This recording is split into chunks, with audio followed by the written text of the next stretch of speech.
Vielen Dank und guten Tag. So I will speak English if you don't mind, ladies and gentlemen. I'm very happy to be here today and to present the European perspective on this very important topic, and on behalf of Neelie Kroes, my commissioner in charge of the digital agenda in Brussels, I wanted to congratulate really the organizers for this very important event, and it's a second edition today, so I wish that we can have every year such a nice event.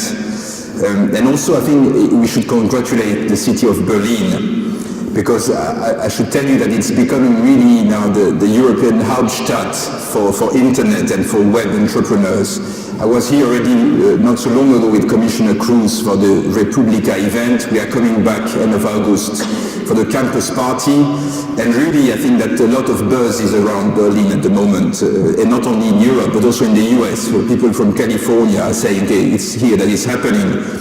And people may wonder why, but I have a little anecdote that is maybe telling. The other day I was meeting a manager who had just received a prize for being top in class in a certain sector. And I asked this lady, because it was a lady, what is your secret for being so performing? And she said, you have to come and visit, and you see that the secret is that love is in the air. And I think that applies very well to Berlin. Love is in the air, I think, around here, and I think that's a nice way to also portray the open data agenda. I mean, it's a big boost for saying that we should be more open and try to embrace opportunities. And that's also something that at the level of the European Union we are trying to support as much as we can. Just 3 points I would like to rapidly underline as regards open data. First, it's a big economic issue, and that's very often what we start from. I mean, it's an untapped economic potential, and we have calculated, we had a series of studies, and even taking the more conservative, we found that there could be as much as 140 billion euros gained across the EU 27 by embracing this policy. So it's quite a substantial contribution. It's more, just so that you see, it's more than the debt of Greece. Then it's also a very useful element, because you can, through open data, improve democracy.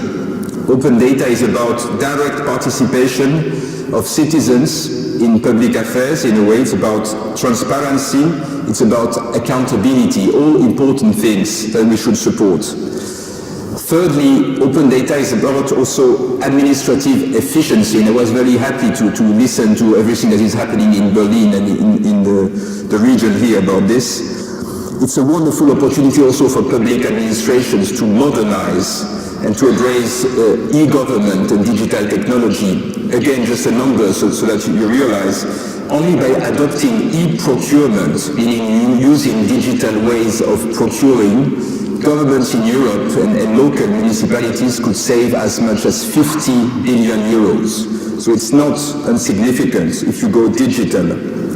Finally, open data is also a major contribution to a big venture these days, which is the big data. Big data is also a very fashionable word, and it's about addressing a lot of new business opportunities, about addressing society's challenges. I will just mention that in Europe we are also promoting something around environment using big data, and also e-health is something we promote on that platform. Secondly, I would like to underline a bit what the European Commission is doing in that field, because we have in fact promoted open data not only as a fashionable concept, but actually as a real policy altogether. And we have 3 elements in that policy. First of all, we are promoting a new regulatory framework, because at the end of the day, here as well, there is a potential for a single market, for a market of 50 million users based on open data, and that's why we are promoting at the moment a new directive to harmonize the way data is made available in Europe. Secondly, we also have some financing and support measures to stimulate R&D and innovation in that field, and to support connections between countries.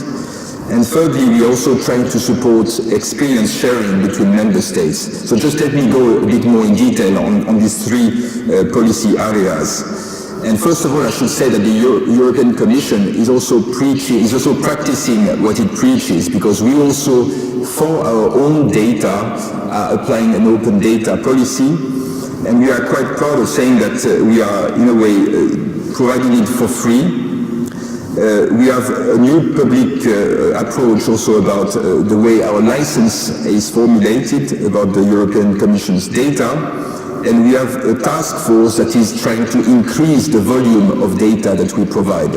I can tell you that it's not always easy, and it's good to see that in practice, because you have indeed to have a kind of mentality or culture change to make it happen. But we put this as part of the e-Commission initiative to make everything digital in terms of what the Commission is doing. And we hope that very soon we will open, we have a beta version already, but in September we will open our portal with quite a lot of data already available. And we will also have a pan-European portal in 2013 for all member states to share their data across Europe. So all this is a promising avenue as regards the Commission's own data, but we are also trying to promote open data across Europe. So, for instance, we have funding for, until 2013, we are putting 100 million funding in Europe to support R&D in that field. So it's quite substantial, and it's relating to everything that you can do with this data.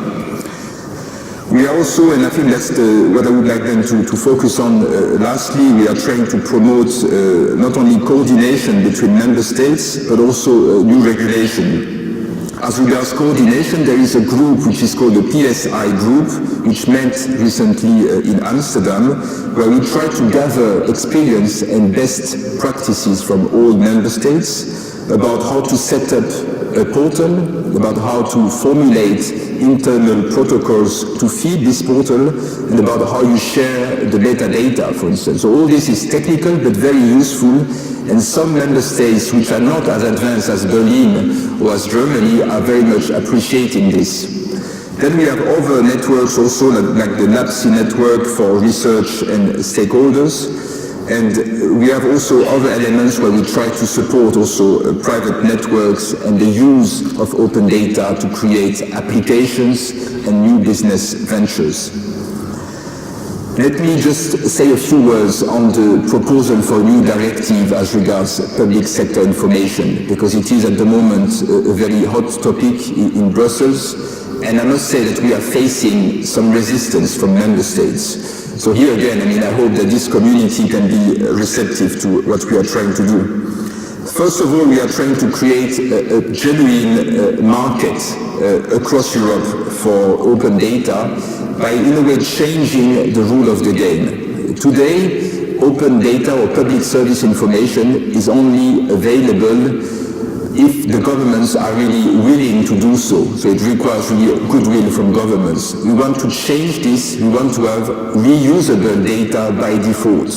It means that as soon as data would be available, it would be in principle reusable by anyone. So this would really be a big boost for the business opportunities and for citizens, because by default they would be able to use public sector information. We will also try to have easy use of this data, so we are trying to promote across Europe that the charging of the data is very limited. It's not too high, so limited to marginal costs, because experience shows that if data is expensive, data is not used. So we want to change this.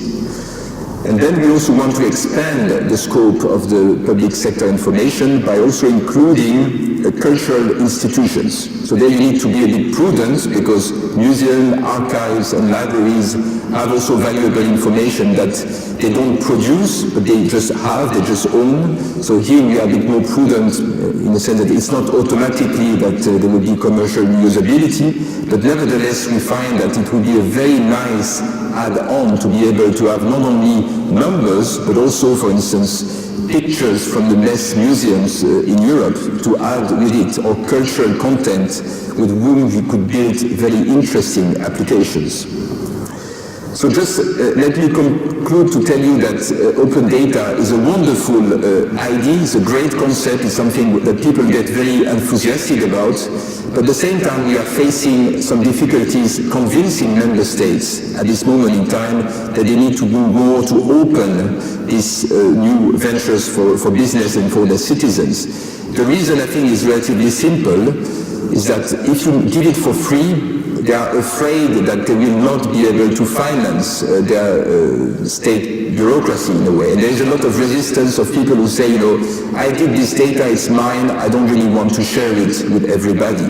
So there I think there is a need really to continue trying to convince European governments, because many of them are a bit reluctant at this moment in time to follow the Commission's proposal. And it applies, I should say, also to Germany, who is at the moment still a bit lukewarm to that proposal.